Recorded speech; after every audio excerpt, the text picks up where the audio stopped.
सभी मित्रों को मेरा सादर प्रणाम है। और आज की वीडियो में ज़रूर आपको कुछ ज्ञानवर्धक चीज़ें मैं पुनः बताने जा रहा हूँ। और आज का विषय है कि कुंडली में जो भाव हैं, आप जानते हैं कि 12 भाव हैं, और इन भावों में कौन सा भाव उतना इम्पोर्टेंट है या भावेश। तो आप जान लीजिए कि भाव और भावेश किसको कहते हैं। भाव और भावेश में का मतलब क्या है। कोई भी भाव उसके स्वामी को, समझिए आप, कोई भी भाव है, कोई भी भाव है, उसका स्वामी भावेश कहलाए। अब सवाल है कि भावेश जो है वो कैसे आप जानेंगे कि भावेश कौन है।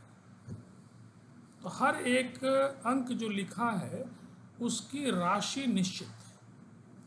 अगर एक लिखा है तो आप जानते हैं मेष राशि है। इसी तरह से अगर 12 लिखा है तो मीन राशि है, 5 लिखा है तो सिंह राशि है। आप जानते हैं, ऐसा बहुत सारी वीडियोज में मैंने बताया। लॉर्ड जो है, किसी भी भाव के लॉर्ड को हम भावेश कहते हैं।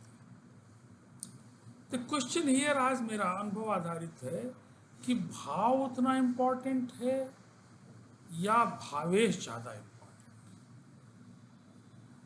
मैंने जो पाया है हर एक भाव के लिए कि भाव से ज़्यादा इम्पोर्टेंट भावेश। आपका घर कितना अच्छा है, ठीक है, वो आकर्षक है, वो भी एक फैक्टर है, लेकिन अगर भावेश अच्छा नहीं है, घर का मालिक अगर अच्छा नहीं है, घर का मालिक अगर पावरफुल नहीं है, पावरफुल में सारे अच्छे गुण आएंगे, वो कैसा है, चरित्रवान है, पैसे वाला है, मॉरल का है, उसकी समाज में वैल्यू है, ये सारी चीज़ें अच्छाई में ही आती। तो किसी भी घर के मालिक अगर अच्छा नहीं है, इवन देन किसी देश का अगर जो शासक है वो अच्छा नहीं है, तो निश्चित रूप से देश तो वही है, लेकिन धीरे धीरे वो पतन हो जाता है। आप छोटे क्लासों में पढ़ते होंगे या बड़े क्लासों हम लोग भी पढ़ते रहे कि मुगल साम्राज्य के पतन के कारण, अंग्रेजों के पतन के कारण, तो बहुत सारे फैक्टर्स थे, लेकिन कहीं न कहीं जो सबसे बड़ा फैक्टर है तो हु इज द रूलर। तो भाव का मालिक जो है इज वेरी इंपॉर्टेंट। कोई भी भाव आपको देखना है, जैसे मान लीजिए लग्न ही है, मैंने देखा कि भाई लग्न से व्यक्तित्व तो हम लोग देखते हैं, कदकाठी भी देखते हैं। कई बार मेरे पास लोग आए कि लग्न में शनि बैठे हैं, तो मेरे दिमाग में आया कि शनि इस आदमी का है बैठा हुआ, फिर भी शनि के लिए जो कहा गया कि चेहरा थोड़ा मोटापन लिए है, सांवलापन लिए है, भारी है, लेकिन ये तो ऐसा कुछ लग नहीं रहा है। फिर मैंने लग्न के स्वामी लग्नेश को देखा, तो लग्नेश तो बहुत ही, या तो बृहस्पति हैं, या तो शुक्र हैं, या तो सूर्य हैं, और वो अच्छी जगह प्लेस्ड भी हैं, तो उसको देखने वाले, उनको देखने वाले, मजबूती प्रदान वाले कई एक ग्रह भी हैं। तब मुझे लगा कि यस, भाव तो इम्पॉर्टेंट है, लेकिन अगर भाव को मैं 100 पैसे में 20 पैसे दे रहा हूँ तो 80 पैसे में भावेश को दूंगा, 80 पॉइंट। इसलिए किसी भी भाव के एनालिसिस में भावेश इज वेरी इंपॉर्टेंट। आप जब भी कुंडली का एनालिसिस करें तो भाव से ज़्यादा महत्व फलादेश में भावेश को दें। लग्न है तो आप देखें लग्नेश कैसा है।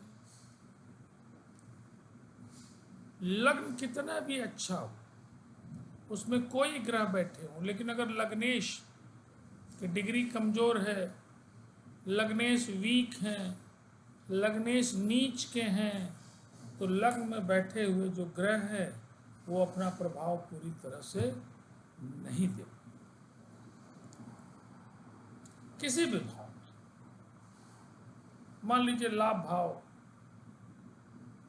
11th हाउस है, लेकिन लाभ भाव में बैठे हुए ग्रह, मान लीजिए कि 11th हाउस में लाभ देने वाले ग्रह बैठे हुए, अच्छे ग्रह बैठे हैं, उनकी डिग्री अच्छी है, सब अच्छा है, लेकिन जो हमारा लाभेश है वो अगर खराब जगह बैठा है, खराब जगह बैठे का मतलब कि आप उस भाव के रिलेटिव फिर देखिए कि उस भाव को फर्स्ट हाउस मान के आप देखिए कि 6वें, 8वें और 12वें हाउस में क्या लाभेश बैठा है। ओरिजिनल लग्न कुंडली में वो 6ठे 8वें में, उसका नहीं मैं चर्चा कर रहा हूँ, यहाँ पे रिलेटिव मतलब कि आपको जिस भाव के भावेश को देखना है उस भाव से भावेश की स्थिति देखिए, क्या वो 6ठे 8वें या 12वें भाव में है। तो प्रथम दृष्टिया होगा कि इस लग्नेश जो है वो बढ़िया नहीं, कमजोर है। अगर मान लीजिए खराब जगह बैठा भी है और डिग्री भी कम है, तब तो फिर वही हो गई कि भाई एक तो तितौल लौकी चढ़ी नीम के डाल। वही हाल अच्छाई का भी है कि आपका लाभेश किसी अच्छी जगह बैठा है और उसकी डिग्री भी अच्छी,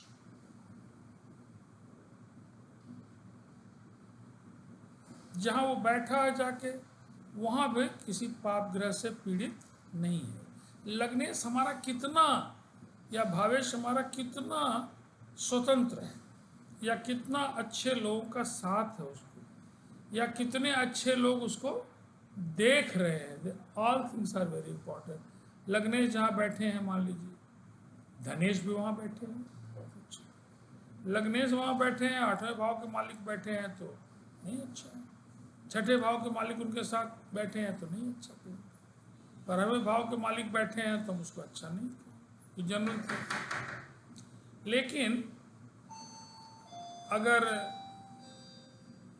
जो भावेश है, कोई भी भाव, मान लीजिए आपका संतान भाव देखना है, संतान भाव की एनालिसिस करनी है, राइट। तो संतान भाव के एनालिसिस में आप 5th हाउस को देखें।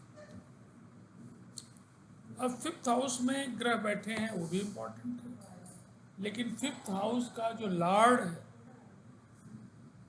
5th हाउस का जो लॉर्ड है वो भी इम्पोर्टेंट, वो तो ज़्यादा इम्पोर्टेंट। हमारा जो 5th हाउस का लॉर्ड है वो कहाँ बैठा है, तब उससे आप उस जातक की, उस कैंडिडेट की विद्या के बारे में, उसके विवेक के बारे में, उसकी संतान के बारे में जो भी प्रेडिक्शन है वो करेंगे, तो निश्चित रूप से आप देखेंगे कि प्रेडिक्शन आपके जो एनालिसिस है वो उसके रियल जो हो रहा है उसके साथ, उसके काफ़ी आप जितना अच्छा करेंगे उतना सटीक जो रिजल्ट है उसके पास आप पहुँचे। किसी भी कोई पूछता आपसे कि सर इनकी नौकरी नहीं लगी, नौकरी में आपने देखा कि नौकरी भाव में तो सूर्य बैठे हुए हैं, फिर क्यों नहीं लग रही है। आपको तुरंत दशमेश देखना चाहिए कि दशमेश क्या कह रहे हैं, दशमेश कहाँ बैठा है, दशमेश की पावर क्या है। अगर दशमेश बहुत खराब स्थिति में है तो 10वें भाव में बैठे ग्रह भी उसको पूरा फल या फल का एक बड़ा भाग जो आप सोचते हैं प्रेडिक्ट करते वो नहीं हो रहा। तो मैंने पहले ही बताया है कि लिमिटलेस प्रेडिक्शन में लिमिटलेस नॉलेज चाहिए। जो जो आप देखते जाते हैं, एनालाइज करते जाते हैं, चीज़ों को मिलाते जाते हैं, जो मैं बता रहा हूँ क्या उस जातक के जीवन में घटित हुआ है, नहीं हुआ है। जैसे हम क्लास में पढ़ाते हैं तो बच्चों का रिस्पॉन्स इज इक्वली इम्पॉर्टेंट। ये पढ़ाया जाता, सिखाया जाता ओरिएंटेशन चाहे से भी कि it is a bilateral process. ऐसे ही कुंडली के विश्लेषण में भी जो कैंडिडेट है उसके ऊपर जो आप बता रहे हैं या पीछे का बता रहे हैं, आने वाले साल 2 साल के बाद बता रहे हैं, तो आपको चेक करना होगा। उसका पता नोट कर लीजिए, फ़ोन नंबर नोट कर लीजिए। वो नहीं भी अगर आपसे पूछ रहा है तो भी आप फ़ोन लगा के 4-6 महीने बाद जो आपने बताया है, आपको जांचना चाहिए कि क्या भाई कितना % सही हो रहा है। और धीरे धीरे एक परीक्षार्थी की तरह जिस तरह वो ऑब्जेक्टिव क्वेश्चन लगा के और मॉनिटर करता कितना % सही जा रहा है, आप एक अच्छे एनालाइजर हो सकते हैं। और ये एक बड़ा काम है, it is not a easy job. 2 2 जा 4 नहीं है, नो नेवर। कुछ वीडियो देख लिया, आप पारंगत हो, आपको एक्सपेरिमेंट के लिए लोग चाहिए। इसीलिए साइंस में थियोरी पढ़ाने के बाद प्रैक्टिकल ख़त्म नहीं किया गया, बल्कि अंग्रेज़ों के यहाँ या बाकी लोग हैं जो हमारे स्टूडेंट विदेश में, अमेरिका में, उनके पढ़ाई का पैटर्न ही कुछ प्रैक्टिकल बेस्ड। प्रैक्टिकल बेस्ड वो थियोरी पढ़ाते हैं, प्रैक्टिकल से ही इस थियोरी को जनरेट करते हैं। तो जो हमारा कैंडिडेट है, जिसके बारे में हम एनालाइज कर रहे हैं, उसके रिस्पॉन्स का भी बड़ा मतलब है। वो भी आपकी बहुत बड़ी पूंजी है। जैसे किसी टीचर की सबसे बड़ी पूंजी उसका छात्र है, छात्र उसका सबसे बड़ा क्रिटिक है।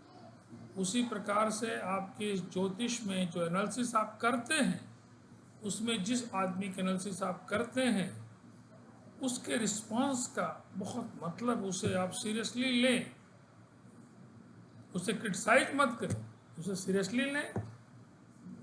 और क्या कमी रह गई है उसको आप ढूंढें। देखिए धीरे धीरे आपको महारत हासिल हो जाएगी, and it is very good job. इसको मैं बुरा नहीं मानता। अगर प्रोफेशन में आप इसको लें तो आपकी जीविका का साधन भी हो सकता है। चैरिटी में लें, आपका काम चल रहा, चैरिटी में भी एक बड़ा काम है। क्योंकि आफ्टर ऑल समाज का हित है, कोई आडंबर या कोई कपोल कल्पित बातें नहीं है। इनमें जो तथ्य हैं, जो अध्ययन है, वो ऋषि मुनियों के हजारों वर्ष की तपस्या का फल है, जो आप एक कैप्सूल के रूप में आप इंजॉय कर रहे हैं। तो ठीक है, आपको अपनी कुंडली का विश्लेषण करवाना है या करना है, तो आप मेरे नंबर पे अपनी डेट, प्लेस, टाइम डाल सकते हैं। व्हाट्सएप नंबर और बात करने का दोनों एक ही नंबर है, 9412212236, ये नंबर है। इसी पे आप हमसे संपर्क कर सकते हैं।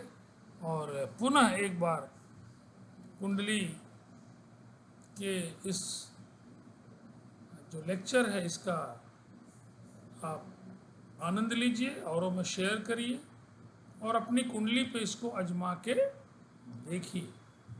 फिर अपने भाई बंधु में आजमा के देखिए, और फिर मुझे कोई क्वेश्चन है तो बताइए कि सर ऐसा है, इसमें और क्या करें। तो बहुत बहुत धन्यवाद, बहुत बहुत सबको प्रणाम है मेरा।